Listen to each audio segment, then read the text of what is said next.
Hormuz में Trump का secret plan. जी हां, ईरान का रास्ता बंद और अमेरिका ने तेल निकाल लिया। कैसे निकाल लिया जानेंगे इस रिपोर्ट के जरिए, तो अंत तक हमारे साथ बने रहिए। नमस्कार, मैं आपके साथ विभा उपाध्याय और आप देख रहे हैं न्यूज़ 18 बिहार झारखंड का डिजिटल प्लेटफॉर्म।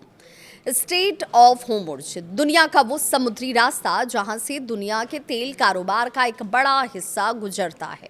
ईरान के साथ तनाव और युद्ध के बीच इस रास्ते पर पूरी दुनिया की नजर थी, लेकिन इसी बीच अमेरिका ने ऐसा शिपिंग कॉरिडोर तैयार कर लिया जिसके जरिए अब हर रात दर्जनों तेल टैंकर होर्मुज़ से होकर गुजर रहे हैं।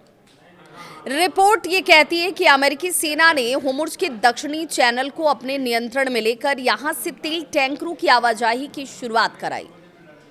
बताया ये भी जाता है कि पिछले कई हफ्तों से ये ऑपरेशन चल रहा था और हर रात करीब 15 से 20 टैंकर इस रास्ते से अंदर और बाहर आ जा रहे थे। सबसे बड़ी बात यह कि इस रास्ते से रोजाना करीब 1 करोड़ बैरल तेल बाहर जा रहा था, यानी युद्ध और तनाव के बावजूद वैश्विक बाजार तक तेल की सप्लाई पूरी तरह से बंद नहीं हुई। दरअसल ईरान और ओमान के बीच स्टेट ऑफ होर्मुज़ को लेकर बातचीत और समझौते की कोशिशों की खबरें सामने आ रही थीं, लेकिन इसी दौरान अमेरिका ने समुद्री रास्ते पर अपना ऑपरेशन तेज कर दिया। एक्स की रिपोर्ट कहती है कि अमेरिकी सेना करीब 2 महीने से होर्मुज़ के दक्षिणी लेन को नियंत्रित कर रही है। इस ऑपरेशन का मकसद है तेल से भरे टैंकर सुरक्षित तरीके से खाड़ी से बाहर निकल पाएं और खाड़ी टैंकर जो यहाँ इस खाड़ी से निकलने वाले जो तेल टैंकर हैं उनकी आवाजाही जो है वो काफ़ी सुरक्षित हो। खाली टैंकर अरब सागर से होर्मुज़ होते हुए खाड़ी में प्रवेश कर सकते हैं, यानी सिर्फ तेल लेकर बाहर निकलने वाले जहाज़ों की सुरक्षा नहीं हो बल्कि खाली टैंकरों को भी अंदर ले जाकर तेल भरने की व्यवस्था यहाँ पर की जा रही है। एक अमेरिकी अधिकारी कहते हैं कि ईरान की इस्लामिक रिवॉल्यूशनरी गार्ड कॉर्प्स इस गतिविधि को परेशान करने की कोशिश करती रही, लेकिन दक्षिणी चैनल पर उसका नियंत्रण नहीं है। अमेरिका का दावा तो ये भी है कि समुद्री कॉरिडोर का नियंत्रण फिलहाल अमेरिकी बलों के हाथ में है। अब इसे इस रूप में समझिए कि अमेरिका का ये ऑपरेशन काम करता कैसे है। हर दिन टैंकरों और दूसरे जहाज़ों की एक सूची तैयार की जाती है। कौन सा जहाज होर्मुज़ से बाहर जाएगा, कौन सा खाली टैंकर खाड़ी में प्रवेश करेगा, इसका समय पहले से तय किया जाता है। रात में बाहर जाने वाले जहाज़ों को एक तय समय पर एक साथ निकाला जाता है। इसके बाद दूसरे समय पर खाली टैंकरों को अंदर भेजा जाता है। इस तरह जहाज़ों की आवाजाही को नियंत्रित किया जाता है, जिससे अमेरिकी सेना को उनकी सुरक्षा पर ज़्यादा प्रभावी तरीके से नज़र रखने में मदद मिलती है। और इस पूरे ऑपरेशन को अमेरिकी एयर पावर का भी समर्थन मिला रहा। अमेरिकी लड़ाकू विमान जहाज़ों को ईरानी ड्रोन और क्रूज मिसाइलों से सुरक्षा देने के लिए तैनात हैं। अब सवाल ये उठता है कि अमेरिका को ये कॉरिडोर चलाने में सफलता कैसे मिल गई। रिपोर्ट ये कहती है कि अमेरिकी सेंट्रल कमांड के हालिया अभियान में ईरान के रडार और समुद्री निगरानी सिस्टम को काफ़ी नुकसान पहुंचा। इसका सीधा फायदा अमेरिका को होर्मुज़ में मिला। दावा तो ये भी किया जा रहा है कि दक्षिणी चैनल में ईरान की निगरानी क्षमता अब पहले जैसी नहीं रही। कुछ रडार सिस्टम बचे हैं और छोटी नावों पर मौजूद स्पॉटर भी निगरानी की कोशिश कर रहे हैं। ऐसे में ईरान की तरफ से ड्रोन और मिसाइल हमले का खतरा अभी भी बना हुआ है। कुछ हमलों में जहाज़ों को नुकसान पहुंचाने की खबरें भी मिली, लेकिन अमेरिका का दावा ये कि ज़्यादातर हमलों को उसने एयर डिफेंस सिस्टम से रोक दिया, नाकाम कर दिया। रिपोर्ट ये कहती है कि इसी सप्ताह अमेरिकी बलों ने 8 ड्रोन और 2 क्रूज मिसाइलों को मार गिराया, यानी होर्मुज़ में समुद्री रास्ता पूरी तरह सुरक्षित नहीं है, लेकिन अमेरिका ने ऐसा सिस्टम तैयार कर लिया है जिसके जरिए तेल की आवाजाही जारी रखी जा रही है।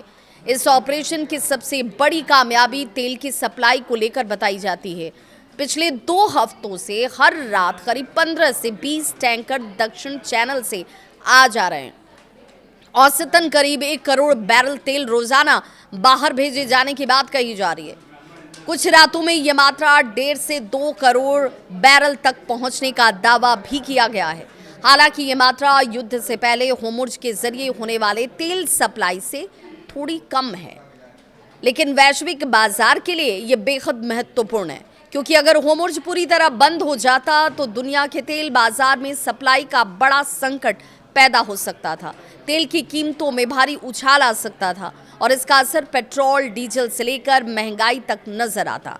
लेकिन फिलहाल अमेरिका के इस कॉरिडोर की वजह से तेल की कुछ मात्रा लगातार वैश्विक बाजार तक पहुंच रही है। इस पूरे घटनाक्रम के बीच अमेरिकी राष्ट्रपति डोनाल्ड ट्रंप का रुख भी बेहद सख्त नजर आ रहा है। ट्रंप ने एक्स से बातचीत में कहा कि होर्मुज़ जलडमरू मध्य से काफी मात्रा में तेल बाहर जा रहा है। साथ ही उन्होंने ये भी साफ किया कि फिलहाल ईरान के साथ कोई बातचीत नहीं हो रही। ट्रंप पहले भी संकेत दे चुके हैं कि ईरान के साथ बातचीत में उन्हें ज्यादा उम्मीद नजर नहीं आती। यानी एक तरफ समुद्र में अमेरिकी सेना तेल टैंकरों के लिए रास्ता सुरक्षित कर रही है, तो दूसरी तरफ कूटनीतिक मोर्चे पर अमेरिका का रुख सख्त बना हुआ है। अब सबसे बड़ा सवाल यही कि अगर ये शिपिंग कॉरिडोर आगे भी यूं ही चलता रहा तो इसका दुनिया पर क्या असर पड़ेगा। सबसे पहला असर तो तेल की सप्लाई पर ही होगा। होर्मुज़ से तेल की आवाजाही पूरी तरह बंद नहीं होने से वैश्विक बाजार में सप्लाई बनी रह सकती है। इससे तेल की कीमतों पर उस तरह का दबाव नहीं आएगा जैसा पूरी तरह समुद्री नाकेबंदी की स्थिति में देखने को मिल सकता था। दूसरा असर महंगाई पर पड़ सकता है। कच्चे तेल की कीमत बढ़ने पर दुनिया के कई देशों में पेट्रोल, डीजल, ट्रांसपोर्ट और दूसरी वस्तुओं पर लागत बढ़ती है और इसीलिए होर्मुज़ से तेल की आवाजाही जारी रहना सिर्फ तेल कंपनियों के लिहाज से नहीं बल्कि पूरी वैश्विक अर्थव्यवस्था के लिहाज से भी जरूरी और अहम है। लेकिन खतरा अभी खत्म नहीं हुआ है। ईरान अगर इस समुद्री रास्ते पर हमले को बढ़ा देता है, अमेरिकी जहाज़ों या टैंकरों को निशाना बनाने की कोशिश करता है या बचे हुए निगरानी सिस्टम को मजबूत करता है, तो स्थिति एक बार फिर से बिगड़ भी सकती है। कुल मिलाकर स्ट्रेट ऑफ होर्मुज़ में अमेरिका ने एक ऐसा समुद्री कॉरिडोर फिलहाल तो तैयार जरूर कर लिया है जिसके जरिए युद्ध और तनाव के बावजूद तेल की आवाजाही जारी रखने की कोशिश की जा रही है। हर रात 15 से 20 टैंकरों की आवाजाही और रोजाना करीब 1 करोड़ बैरल तेल की सप्लाई इस ऑपरेशन की अहमियत को साफ दिखा रहा है। अमेरिका की एयर पावर और समुद्री निगरानी इस कॉरिडोर की सुरक्षा में लगी हुई है, जबकि ईरान की तरफ से ड्रोन और मिसाइल हमलों का खतरा अब भी बना हुआ है।